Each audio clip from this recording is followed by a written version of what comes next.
Përshëndetje miq të Radios së Ngjallja, mirë se erdhët sërish në emisionin Intervista e ditës. Si çdo javë jam në studio me Miron Çako. Miron, të falenderoj. Kënaqësi. Takohemi pas Pashkës, do ndaremi tek kjo javë. Do flasim për faktet ose dëshmitë që tregojnë se varri i Krishtit, Miron, ishte bosh. E para, ne të krishterët ortodoks për të përjetuar ngjalljen e Krishtit, për 40 ditë kemi një përshëndetje paskale, Krishti u ngjall, vërtet u ngjall. Kjo është një traditë shekullore që ne të krishterët e heruajmë atë, sepse bodhe një përshëndetje e cila është e përditshme, sepse njerëzit takohen, e mban jo vetëm atmosferën e ngjalljes së Krishtit, por dhe përjetimin e ngjalljes së Krishtit, sepse Zoti Krisht u ngjall të dielën dhe ai sipas dëshmive ungjillore na qëndroi bashkë me apostujt për 40 ditë, pastaj fluturoi në qiell, që kemi edhe të kremten në analipsit. Por ngjallja e Krishtit është një nga ngjarjet që është diskutuar, debatuar, pranuar, kundërshtuar prej shekujve. Dhe ky debat nuk ka mbaruar akoma dhe nuk do mbaroj deri në ardhjen e dytë të Krishtit, ku të gjithë do ta shikojnë atë, madje edhe ata që e shpuan, sepse ardhja e dytë e Krishtit do të jetë ditë eskatologjike, pra që fillon në një tjetër dimension jetës përjetshme, dhe armiku i fundit që do mundi Krishtin në ardhjen e tij të dytë të lavdishme do jetë vdekja. Ku të gjithë do të ngjallen dhe të gjithë do paraqiten përpara Krishtit dhe nuk do të ketë më dyshime që Krishti u ngjall dhe siç thuhet atje dhe çdo gjuhë do të thotë dhe që Jesu Krishti është Zot dhe çdo gjuhë do përulet përpara tij. Por deri në ardhjen e dytë të Krishtit do kemi patjetër mendime të kundërta dhe kontroverse ndonjëherë në lidhje me ngjalljen e Krishtit. Por siç tha dhe juve, një nga dëshmitë autentike që është dhe sot e kësaj dite ngjallja e Krishtit është varri bosh. Varri bosh ose varri i shenjtë, që është në jurisdiksion e Kishës Ortodokse, është një varr i cili na tregon se aty ka qenë një njeri i varrosur, por që trupi i tij nuk është më në varr. Ka edhe sot varre të plaçkitura, domethënë që kanë qenë varrosur dikush, po i kanë marrë ose i kanë grabitur e diçka tjetër. Është dhe një gënjeshtër e madhe që doli që në momentin që u lajmërua ngjallja e Krishtit, pra kur ata që ruanin varrin që ishte kustodie, 16 ushtarët, vajtën tek autoritetet fetare, tek kryeprifterinë dhe prifterinë dhe thanë që ai u ngjall sepse ne pam që varri ishte bosh, sepse Krishti u ngjall në të dielën e mesnatë. Ai qëndroi 33 orë në botën e vdekjes. Vdiq në orën 3:15 i themi 00 të premtes dhe u ngjall në mesnatën e së dielës. Pra 33 orë qëndroi në botën e vdekjes. Por kur u ngjall Krishti, që mori trupin e tij dhe e hynizoi, pra e bëri, si them, duke ka përcyer gjithë pengesat fizike, siç ishte edhe varri bosh, ai iku nga varri dhe askush nuk e dinte që varri që bosh. Por kur angjëjt zbritën herën në mëngjes, me ardhen e grave mirapruse, lëvizën gurin, ushtarët që ruanin varrin pan varrin bosh. Dhe shkon dhe lajmëruan që varri është bosh, ai u ngjall. Atëre ata u mblodhën me të shpejt kryeprifterinë dhe prifterinë dhe nxorën atë gënjeshtër edhe sot e kësaj dite në Izrael, që erdhën nxënësit natën dhe vodhën trupin e mësuesit dhe pastaj nxorën ngjalljen e Krishtit.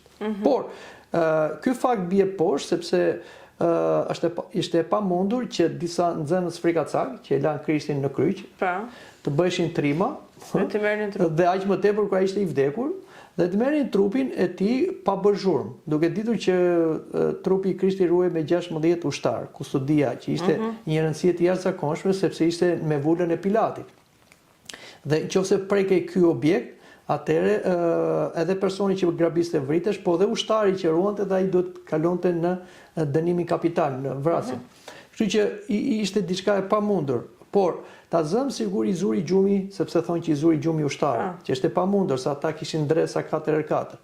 Por nëse ata i zuri gjumi të gjithë, prap nxënësit, nëse edhe ata u trimëruan, vajtën dhe për ta marrë trupin e mësuesit, ata do lëvizin gurin Guri që ishte shumë i rënd, si një gur mulliri, që duheshin leva për ta lëvizur, pra do bëj zhurmë.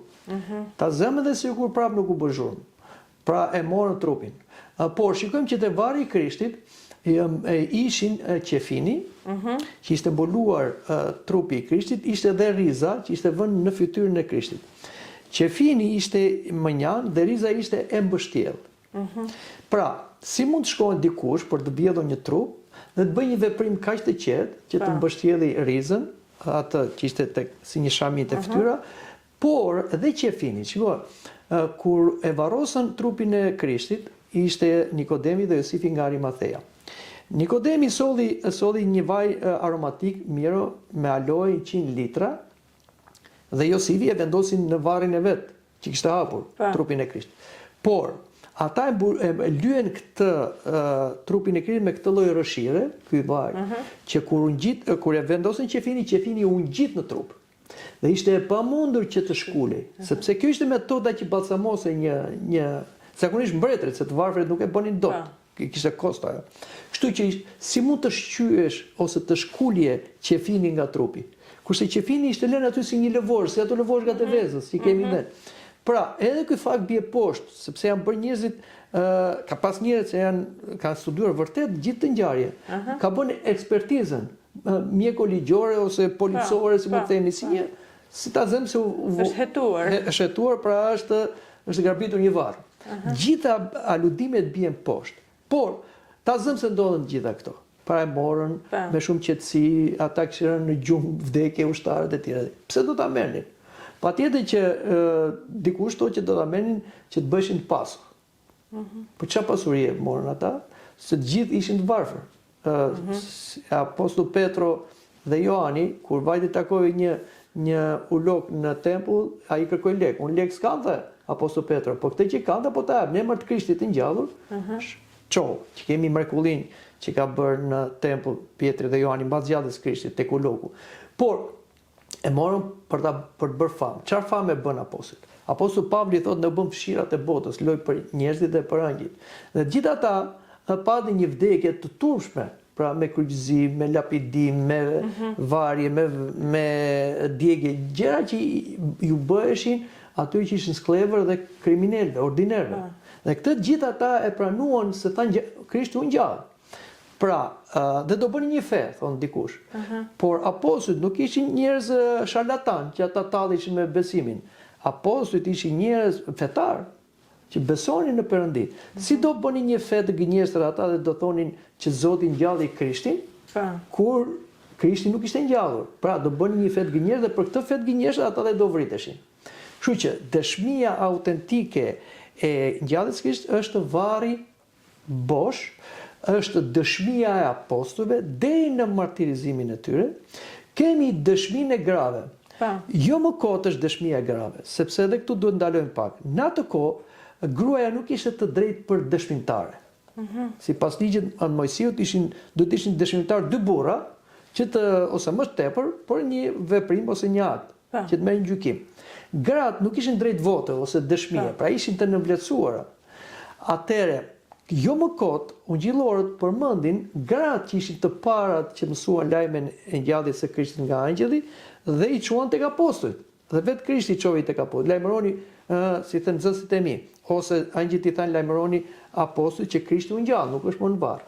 Atëre, pse ndodhi kjo me gratë? Ka një rëndësi shumë të madhe. Sepse ungjillorët, të frymëzuar nga Shpirti i Shenjtë, nuk e hoqën dëshminë e grave. Sepse nuk e hoqën për treguar që kjo është e vërtetë. Se po të ishte një dëshmi e sajuar, do kishin vënë dëshmi burrat, që të ishin më të besueshëm. Por duke vënë gratë që nuk ishin të drejtën e dëshmisë, tregon që kjo është një ngjarje reale, që nuk ka nevojë për dëshmitar të sofistikuar për ta trilluar. Pra gjitha këto ne japin atë besimin se vërtet Krishti u ngjall. Sot, të krishterët që besojnë në ngjalljen e Krishtit, si ndryshon jeta e tyre? Si ndryshon jeta e një besimtari që beson në ngjallje? E para, një ngjallja e Krishtit nuk është vetëm ngjallja e Krishtit. Sepse ne nuk kujtojmë ose kremtojmë ngjalljen e një personi që mundi vdekjen. Se dhe përpara Krishtit ishin njerëz që ishin ngjallur nga vdekja, pra kemi profetin Eli, profetin Elize që kanë ngjallur të vdekur, por dhe Krishti ngjalli disa persona, që ishte edhe Lazari i fundit.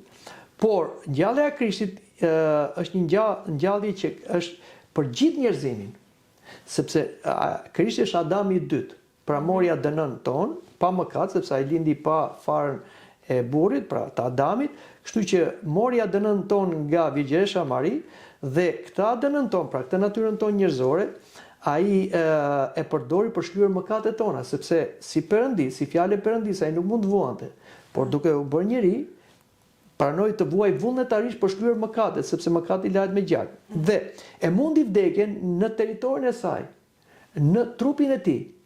Pra vdiq vullnetarisht, u varros. Por, duke qenë se ai ishte i pamëkatshëm, vdekja nuk ishte pushtet me atë, sepse vdekja është pasojë e mëkatit. Kështu që vdekja nuk mund ta mbante dot atë.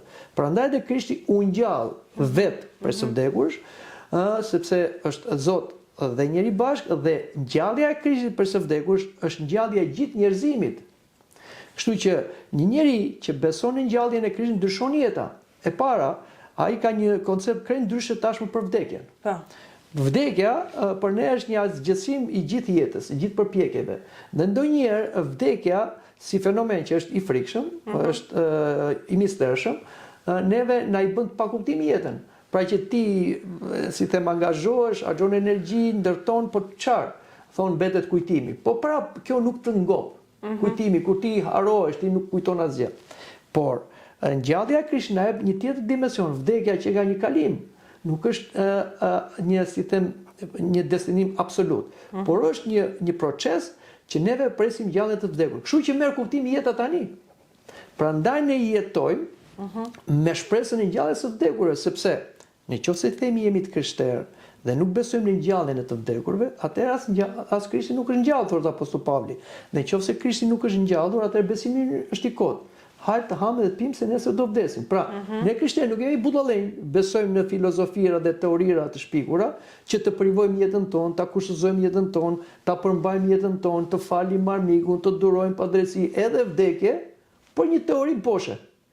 Por, kur ne besojmë vërtet se Krishti u ngjall, kjo i vlerë të gjithave gjëra dhe këtë përkohshmës i vlerë për përjetësinë. Prandaj është kjo që apostujt nuk kursyen as jetën për dëshmuar ngjalljen e Krishtit, por dhe gjithë krishterët në çdo kohë, dhe sot e kësaj dite, pranojnë edhe të vdesin, por ngjalljen e Krishtit nuk e mohojnë, sepse presin pra ngjalljen e të vdekurve.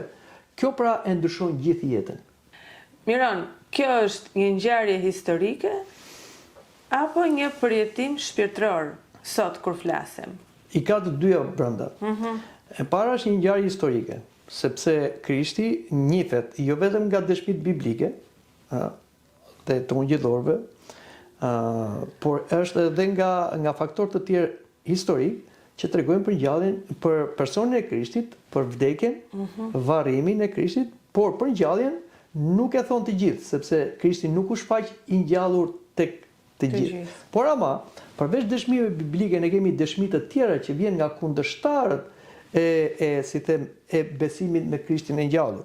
Dhe e kemi këtë që në shekujt e parë, për shembull, që në shekujt e parë ne na flitet për persona të cilët ishin me përfaqësi romake, të cilët folën për personin e Krishtit. Për shembull, Taciti, flasim rrjedhë 56-120 pas Krishtit, ai në veprën e tij Analet shkruan për Krishtin që u dënua me vdekje, pra ishte një person historik, që u varros, por i tharët e di thonë që u ngjall për së vdekursh. Pra, është një ngjarje historike, ka hyrë, kemi të tjerë, Plini i ri, pra kemi Suetoni, kemi të tjerë, Josif Flavius, edhe ky është një historian hebre, po që shkruajti për romakët.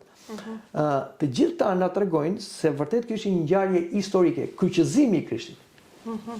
Por dhe ngjallja e Krishtit është një ngjarje historike sepse varri ishte bosh, disa pranojnë gënjeshtrën e judejve që erdhën nxënësin natën dhe vollën, por dishepujt e tij thonë që ai u ngjall. Pra, kjo është një ngjarje historike. Por është një ngjarje shpirtërore, sepse prek shpirtrat e njerëzve, jo vetëm të atyre që ishin dëshmitar okular, sepse ngjalljen e Krishtit e pan 500 dishepuj. Dhe këta 500 dishepuj nuk janë pak. Nuk kemi këtu një, si mund të themi, se dikush thot për shembull që dishepujt besuan në ngjalljen e Krishtit sepse ata thjesht patën një mashtrim virtual. Por si mund mashtrohen 500 veta? Kështu që 500 veta nuk janë pak për të një dëshmi një ngjarje kaq të madhe. Plus pasaj, mbas këtyre kemi shumë të krishterë të cilët besuan në ngjalljen e Krishtit jo vetëm si doktrinë, por patën dhe përjetime, patën dhe si them, Krishti u shfaq edhe atyre, për shembull. Një nga ngjarjet që kemi dhe biblike, po që është dhe historike, ishte ndryshimi i Saulit. Sauli, që quhet Pavli më vonë, ai ishte në fillim ishte një përndjekës i krishterimit, sepse shikonte krishterimin si një herezi. Pra që nxënësit e Krishtit po besojnë në ngjalljen e dikujt që nuk tregojnë në shkrimin e shenjtë dhe e shikonte si herezi. Por rrugës për Damas, kur ai shkoi për të përndjekur krishterët, i shfaqet Krishti. Dhe i thot Sauli, kush je ti? Po Zot, unë jam Jesui që ti e përndjek.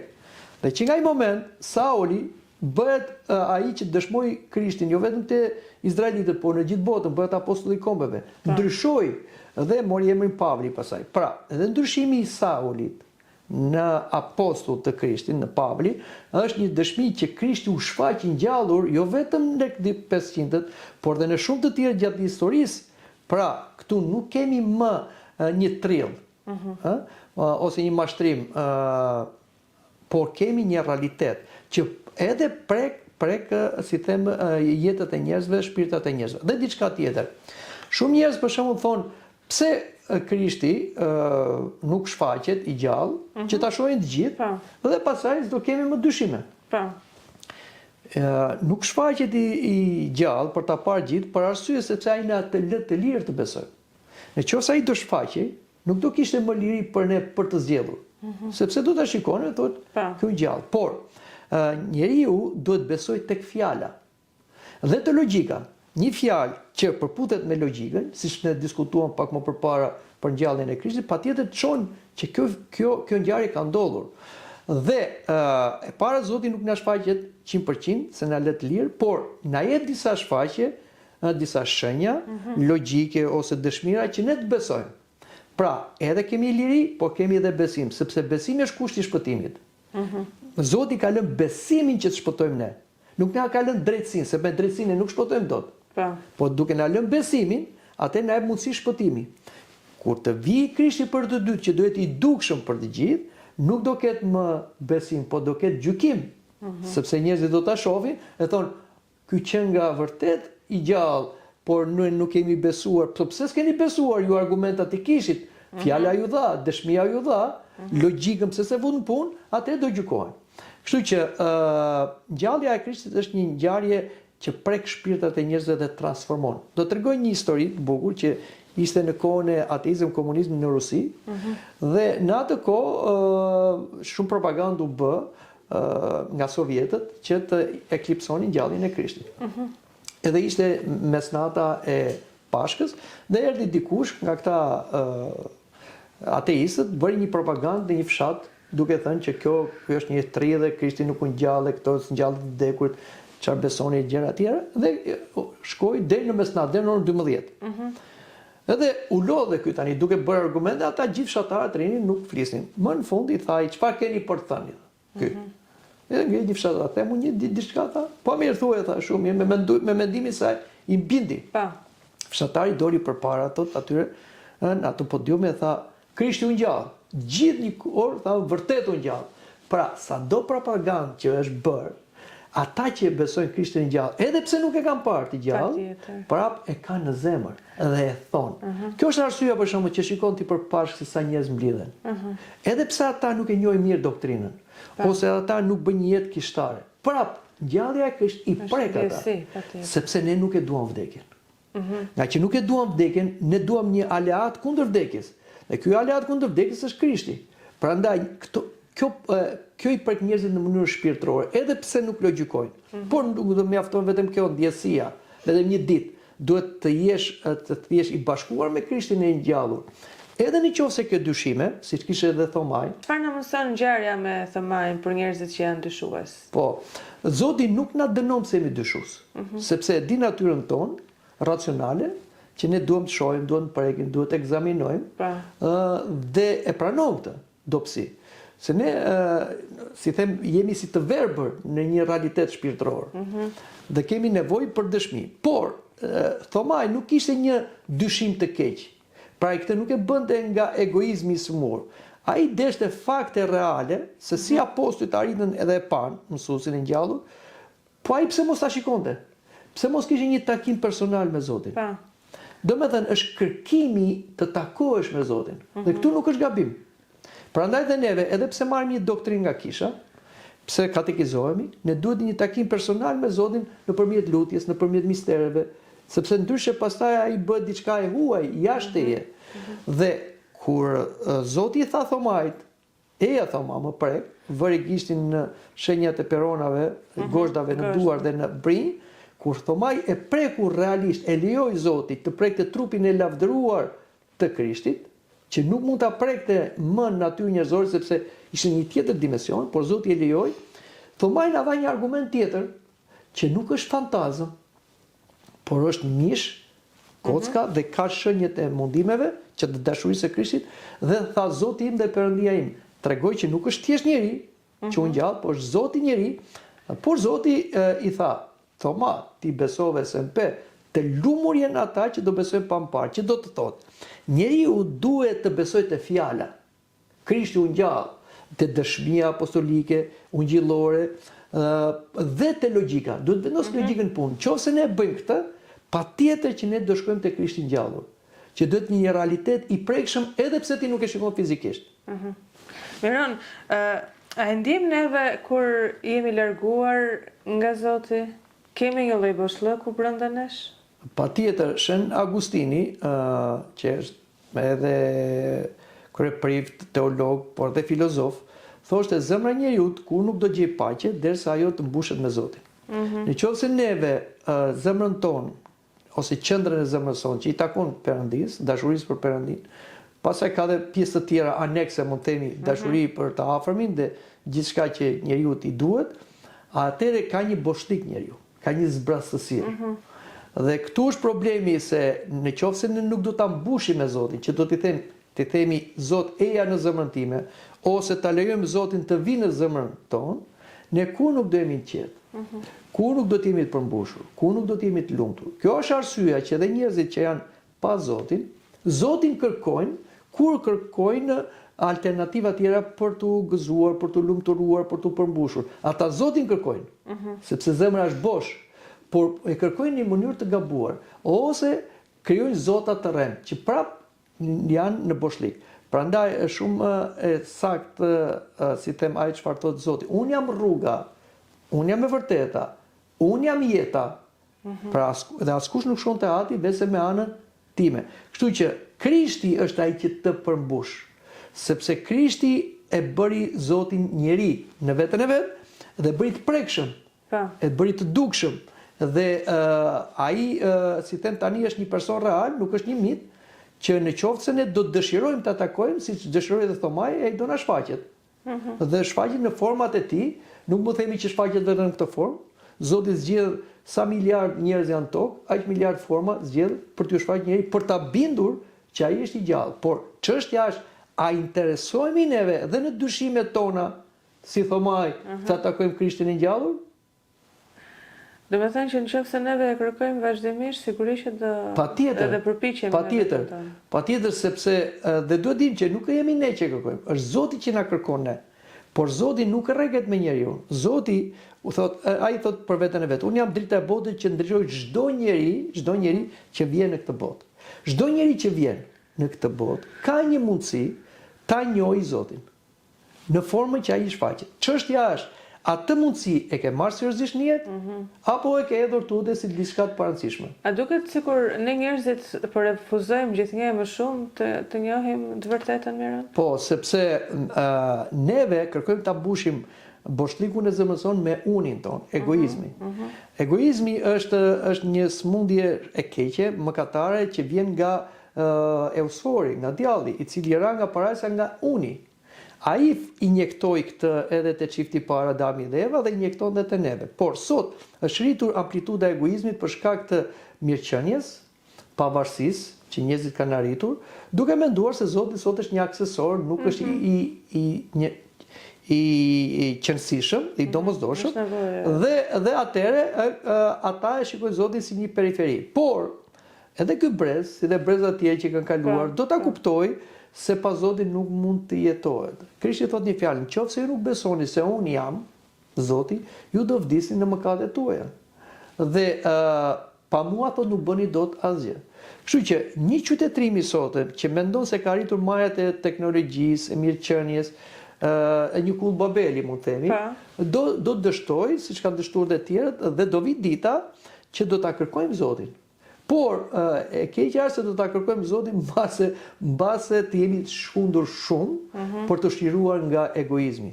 Pra, nuk e vëmë mendje në punë, por atëherë do të lejojmë providenca hyjnore të përdori edhe shuplakat e dashurisë së tij që të na sjellë në vete që të kuptojmë se është Zoti pa jemi neve. Shuplakat e dashurisë.